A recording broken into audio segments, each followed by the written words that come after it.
In 5.3, we're going to talk about the graphs of polynomials. Now we're going to really focus upon the zeros and how we can use what we know about the end behavior in the zeros to graph something very quickly. So first here it just says, which of the following represents a polynomial? Well, a polynomial cannot have any points to it, so it will not be that. So that is out. A polynomial will have no breaks in it. A polynomial has a domain of all real numbers, so that's out. So these are what polynomials will always look like.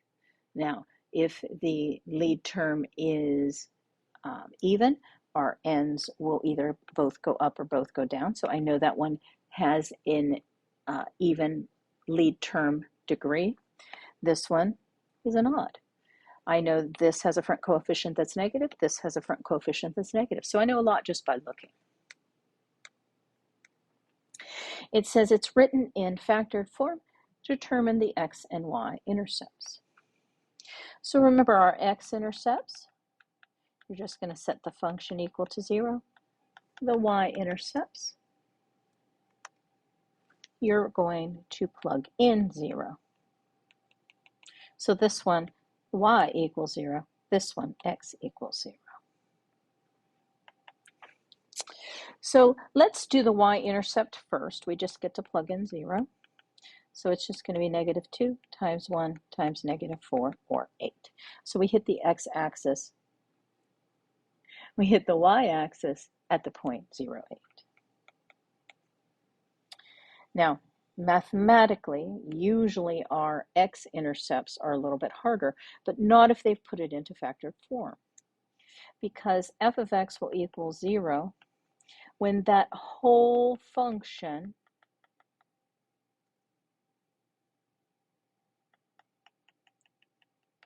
equals 0. And it's great because of the zero product property, we can split it apart. So x minus 2 equals 0, x plus 1 equals 0, or x minus 4 equals 0 will give us an answer of 0. And so we get 2, negative 1, and positive 4. Now, if it's in factored form, that's great. But if we want to find it, if it is not in factored form, got a lot more to do, okay? So first, let's find our y-intercept of this one. Now, if it's in factored form, there's a little more math to do. If it is in just that general form, as soon as we plug in 0, you'll notice that it is the constant on the end. So we would hit the y-axis at 0, negative 45. But our function equals 0 causes us to do a lot more work, okay? So let's figure out how do we do that. Well, if we can factor it, that's the best way. So this is really going to be x squared minus 9 and x squared plus 5 equals 0. Now, this gives us i's. And how do you know that? Well, x squared plus 5 equals 0 when x squared equals a negative. And if we're looking for where the definitive spots that we hit the x-axis, we cannot take the square root of a negative. So we would stop. That is not going to be an x-intercept. But x squared minus 9 equals 0 is perfectly okay, because we get x is plus or minus the square root of 9, or plus or minus 3. So this graph has 1 y-intercept and 2 x-intercepts, the points 3, 0 and negative 3, 0. So x-intercepts can cause a lot of problems just because you really have to think about, 1, how can I factor or break it up, and 2, what does my answer tell me? Now in B, we'll do our good old easy y-intercept. That's just going to be 0 minus 0 minus 0, or 0. And then we're going to set the function itself equal to 0 to find our x-intercepts. Now, if 0 came out to be your y-intercept, that means that there's an x that can come out because it's also an x-intercept. All of those terms are divisible by 2 and x, so there was indeed an x in all of them. Now, if I take out a 2x from everything, I'm left with x squared minus 3x minus 10. Now, if all is right with the world, hopefully that is a factorable quantity, which it is. Now, see how the lead term power was a 3? There is a chance then that we have 3 intercepts, and we are. You'll notice we have 3 factors. And we get here x minus 5 and x plus 2. So here, 2x equals 0 at 0. That's where I was saying, since the y-intercept is 0, there's going to be an x-intercept at 0. X minus 5 equals 0 at 5. See how it changes sign every time? So x plus 2 equals 0 gives us an x-intercept at negative 2. So you have to factor, you have to know your rules of factoring. Always try greatest common factor, and then if that works, what do you see inside the parentheses? Can I do it again? Can I use the quadratic formula? Can I factor it? Okay.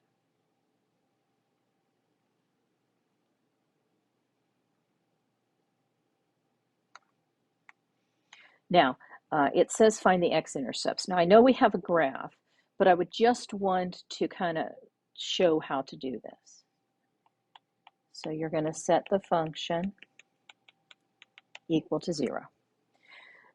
Look for a greatest common factor. They're all divisible by x.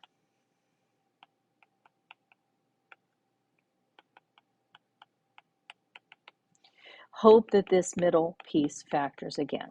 Now, it actually does. The factors of 2 are 2 and 1. They add up to 3. So this is going to be x squared minus 1 and x squared minus 2.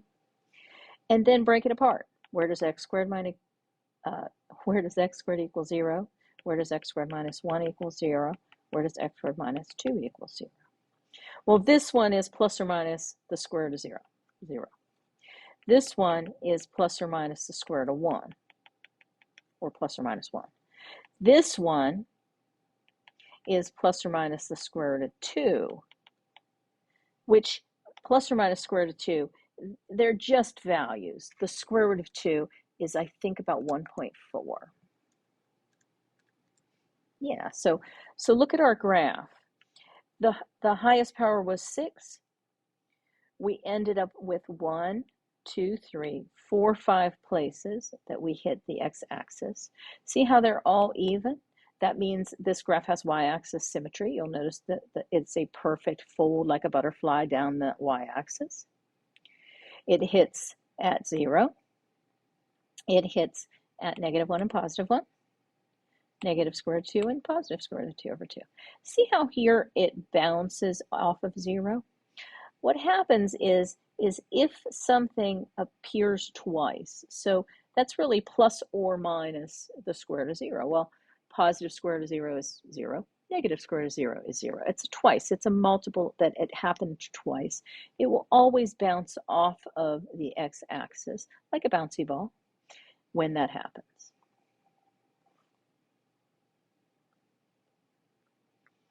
Let's look at this one.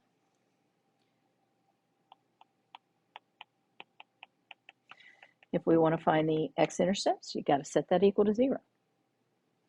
Now, let's take a look at something here. Do you see how the pattern goes?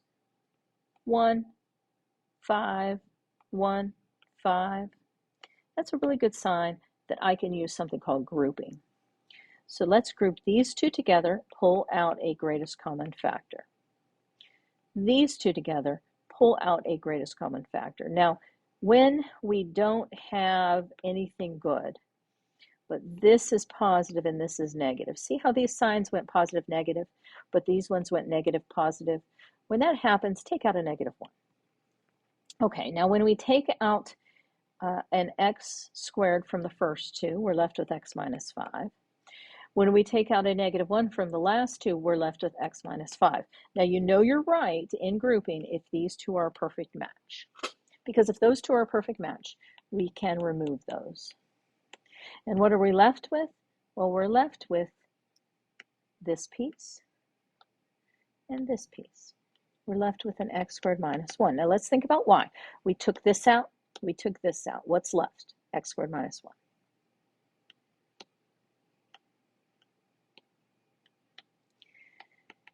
Now, you could factor that piece again if you want to. If it's a perfect square, you can really factor that out. And you'll see that we hit the x-axis at 5, -1, and +1. And if we go over to the graph, if you were to graph this into Desmos, you'll see we have an intercept at -1, +1, and 5. So Desmos can help you identify if you're on the right track. You can see any intercepts. It's a cubic. The right end's going up, left end's going down. Bam, bam, bam. It's a very easy way to get a lot of information and graph our function. Now, if it's already in factored form, okay, I don't care about the y-intercept. Let's just do the x-intercept. You're just going to be able, if it's in factored form, to split it up. Now, this one equals 0 at 2. This one equals 0 at -3/2. This is always going to change sign. It will always be your numerator. This will always be your denominator. Okay. Now, what does this mean? This means it has what's called a multiplicity of 2, which means that we had 2 of them. So on the graph, this should have what's called a bounce. It should have what's called a bounce. So if you'll notice on our graph here, we hit at -1.5. We went through the x-axis. We bounced here at 2. Right end's going up, left end's going down, because we have an x cubed if we were to multiply it all out.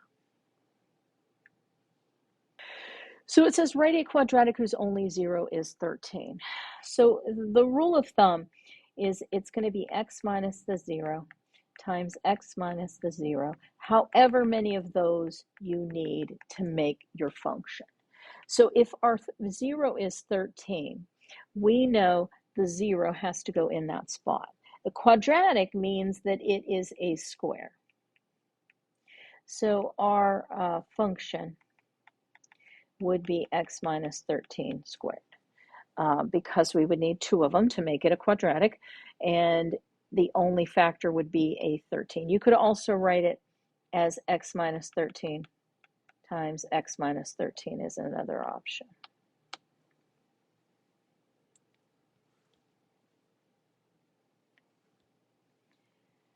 Let's take a look at 7. It says find all the zeros. Well, this is a 0, and this is a 0. So if it's in factored form, it's great. Now, -3 will never equal 0. You don't need to include that. So we get -2 and 4. So in ALEKS, you would put -2, 4. On the graph, there's an odd number of these. We're going to go through this point. But there's an even number of those, so that would be a bounce. And put it in Desmos, so you would see that that's the case. Let's take a look at 8.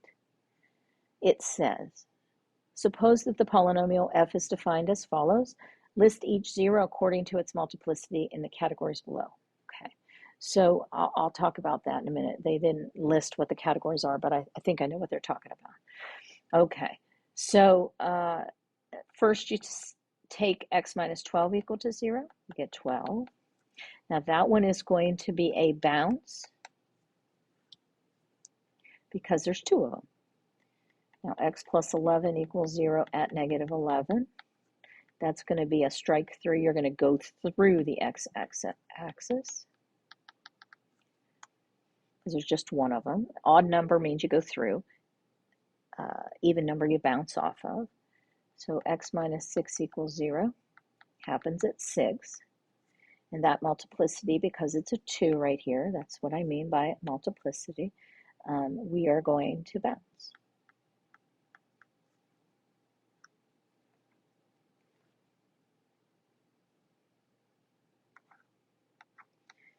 Let's look at question 9. So we're going to use that f of x equals x minus the 0 times x minus the 0, however many of those we need. Now it says degree 5, so we need 5 of them. You will notice that we have 5 of these. And so we're just going to list them out. So the f of x in factored form is just x minus 9, x plus 6, x minus 0, x minus 3, and x minus 1. If we were to graph that polynomial, it will be a 5th degree polynomial. The right end would go up, the left end would go down. We would hit the 5 spots that you see there. We would hit 9, negative 6, 0, 3, and 1. And put this into Desmos so we can check that that is indeed what happens.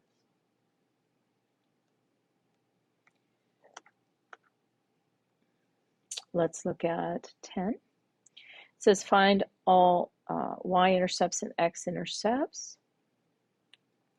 I think we're going to have to hold off on that. We're not ready just yet. Well, yeah, we can do that one. Let's use grouping. So the reason I knew grouping is because that, see how it goes 1, 4, 1, 4, and it goes plus minus, then minus plus. It's very much like the one we did before. So we are going to group these two together, take out an x squared, group these two together. They don't really have anything, but we don't like a negative on our x, so take out a negative 1. We are left with x minus 4 here and x minus 4 here. So that means we can factor out an x minus 4, and an x squared minus 1 is left. So that's x minus 4, x minus 1, and x plus 1. And the x-intercepts are at 4, 1, and negative 1. The y-intercept, if you just plug in 0, you get 4. So that is that one. There's a form we're going to have to mess with if it's not factorable, but if it's factorable right now, we can do those. So on this graphic, it's just talking about those multiplicities, if we bounce or we pass through it. If we bounce, we have an even number of factors. And if we pass through, we have an odd number of factors, of matching factors. So here, you're going to go through, because there's an odd number of those ones, but this one you're going to bounce. So we're going to go through x equal negative 3 and x equals negative 1, and that's exactly what happens here and there. But we are going to bounce when x equals 2. So when x equals 2, that's this one right here, we are going to bounce off of the x-axis. So if we have a factor that repeats itself an even number of times, we are going to bounce off the x-axis, which means if we were above it, you're going to bounce like that. If you're below it, you're going to bounce off it, kind of like a bouncy ball off of a ceiling. If we have an odd number of repeated factors, or just one of them is odd, you're going to go through. We're going to go through. And so that's what happened for our x plus 1 and our x plus 3.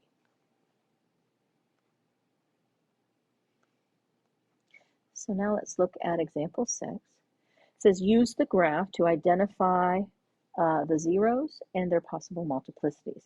It says the degree is 6. Okay. So let's first just make a little spot at the zeros.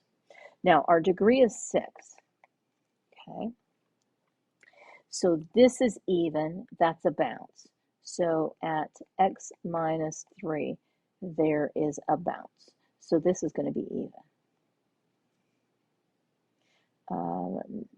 When we subtract 3, that's going to be plus 3. Okay. At x plus 1, it's going to be odd. But at x minus 4, it goes through it. It's going to be odd. Now, we need those powers to add up to 6. So if we maybe made this, let's see. Let's make this one 4, and this one 1, and this one 1.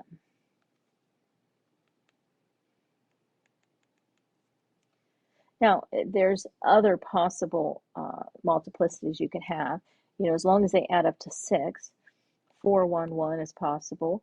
You could have even had 2, 1, 3, 2, 3, 1. 4 would be the highest you could go on here because you did need 2 more of those. So that is what they mean by the multiplicities here. This has to be even, these have to be odd, but they have to add up to 6. Now this one has a degree of 5. First, let's mark what's happening here. It only has 3 zeros if the degree is 5. We would have an x plus 5 down here. That would have to be odd. We would have an x plus 1 here. That would have to be even. And then this one would also have to be even. That would be an x minus 3. So our function could be something like, oh, as long as they add up to 5 and are odd, even, even. Let's do 1, 2, and 2. They add up to 5. So there you go. That's just possibly identifying what the zeros are and what their multiplicities could be. So then this is the homework that goes with that. So next we're going to explore how to graph these things.